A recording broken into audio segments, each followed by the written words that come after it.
বিসমিল্লাহির রহমানির রহিম। প্রিয় এলাকাবাসী ও প্রিয় দেশবাসী এবং বিদেশে অবস্থানরত প্রিয় ভাই বোনেরা, আসসালামু আলাইকুম। সম্মানিত প্রিয় প্রিয় দেশবাসী, আপনারা দেখতে পাচ্ছেন যে আমি এখন রয়েছি পাবনা জেলার ঐতিহ্যবাহী কাশীনাথপুর পেঁয়াজহাটে। আপনারা জানেন যে কাশীনাথপুরের আশেপাশের মানুষের আয়ের প্রধান হচ্ছে কৃষি, অর্থাৎ কৃষি স্বনির্ভরশীল এই এলাকাটিতে কৃষকেরা মাঠে বিভিন্ন ধরনের ফসল ফলিয়ে সেই সকল অর্থকারী ফসলগুলো হাটে নিয়ে এসে বিক্রি করেন এবং তাদের জীবন জীবিকা নির্বাহ করেন।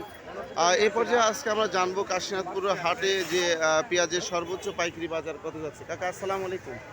আজকে পেঁয়াজের সর্বোচ্চ পাইকারি বাজার কত যাচ্ছে বাবা?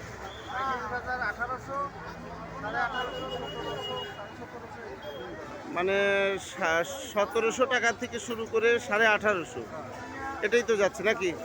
সম্মানিত শুধু প্রিয় দেশবাসী, বুঝতে পারছেন যে কাশীনাথপুর হাটে আজকে পেঁয়াজের সর্বোচ্চ বাজার যাচ্ছে 1700 থেকে 1850 টাকা।